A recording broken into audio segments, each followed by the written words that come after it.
Imagine this. The world is talking about the Bitcoin halving in April 2028. Everyone's expecting the usual miners earn less, price eventually goes up. But here's the thing. The halving is only half the story. The real supply shock is already happening, quietly every single day. And if you are not paying attention, you will miss the moment when liquidity truly vanishes. Stay with me. In the next few minutes, you will see why this time could be the most dramatic Bitcoin supply squeeze in history.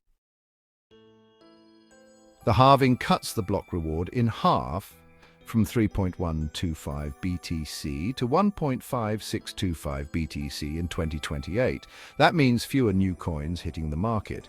In theory, less supply plus steady demand equals higher price. But here is the catch. In 2024, miners already contribute less than 1% of daily BTC liquidity. So yes, the halving matters, but it is not the main event anymore. Here is where things get interesting. Glassnode data shows over 70% of Bitcoin's circulating supply has not moved in more than a year, and that number is growing. Why? Because long-term holders, from retail hodlers to billion-dollar institutions, are stacking and locking coins away. Every sat they remove from the market is permanently reducing liquidity. This is not just about miners anymore. It is about a structural change in Bitcoin's supply flow. In 2024 and beyond, institutions like BlackRock, Fidelity, and Bitwise are buying Bitcoin for their ETFs and holding it in cold storage. Once coins go into those vaults, they rarely come back out. It is like the gold reserves of the past, except here the supply is absolutely capped.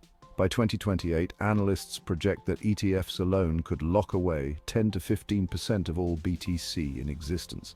This means the real daily available supply could drop to near zero, even before the halving kicks in.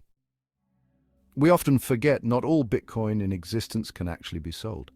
An estimated 3 to 4 million BTC are permanently lost. Forgotten passwords, destroyed hard drives, or early miners who never backed up their keys. When you subtract those coins from the total supply, Bitcoin's true liquidity is even tighter than the charts show.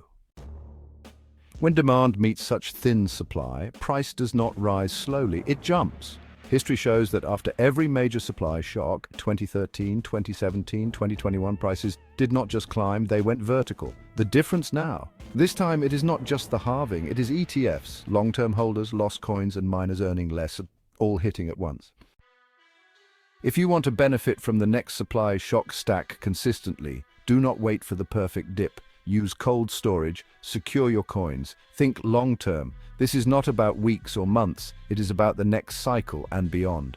Remember, the real opportunity is not when everyone is talking about Bitcoin, it is before they do. So when the next halving comes and people say it is different this time, they will be right. Because the halving is only half the story. The other half is already happening. And if you are here now, you have the advantage. I am Alpine Hodler.